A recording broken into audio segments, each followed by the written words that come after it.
আগামীতে আর যাতে রাস্তায় নেমে তরুণ প্রজন্মকে জীবন দিতে না হয় সেজন্য সবাইকে এগিয়ে আসতে হবে, এমন মন্তব্য করেছেন জাতীয় ঐকমত্য কমিশনের সহ সভাপতি অধ্যাপক আলী রিয়াজ।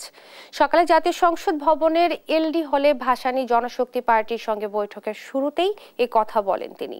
জানান, ঐক্যবদ্ধ আন্দোলনের মাধ্যমে যেভাবে ফ্যাসিবাদকে বিতাড়িত করা হয়েছে তার ধারাবাহিকতা প্রয়োজন। সবার ঐকমত্যের ভিত্তিতে একটি জাতীয় সনদ প্রণয়ন করা হবে। ক্ষমতা যেন কুঙ্খিগত না হয় সেদিকে খেয়াল রাখতে হবে।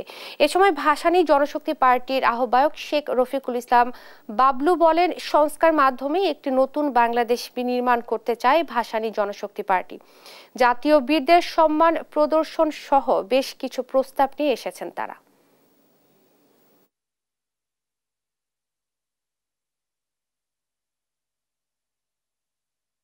গণ অভ্যুত্থানের সময় লক্ষ লক্ষ মানুষ যে প্রতিরোধ রচনা করেছেন, যে প্রাণ দিয়েছেন, এটা তাদের সুস্পষ্ট বার্তা আমাদের কাছে, যেন পরবর্তী প্রজন্মে কোনো অবস্থাতেই বাংলাদেশের নাগরিকদের, বাংলাদেশের তরুণদেরকে এইভাবে পথে নেমে প্রাণ দিয়ে তাদের অধিকার প্রতিষ্ঠা করতে না হয়। যে সংস্কারের মধ্য দিয়ে একটি নতুন রাষ্ট্র, নতুন যে বাংলাদেশের সূচনা হয়েছে, এই বাংলাদেশকে আমরা প্রতিষ্ঠিত করতে পারব এবং এই সংস্কারের মধ্য দিয়ে আমরা বাংলাদেশকে এগিয়ে নিয়ে যাব।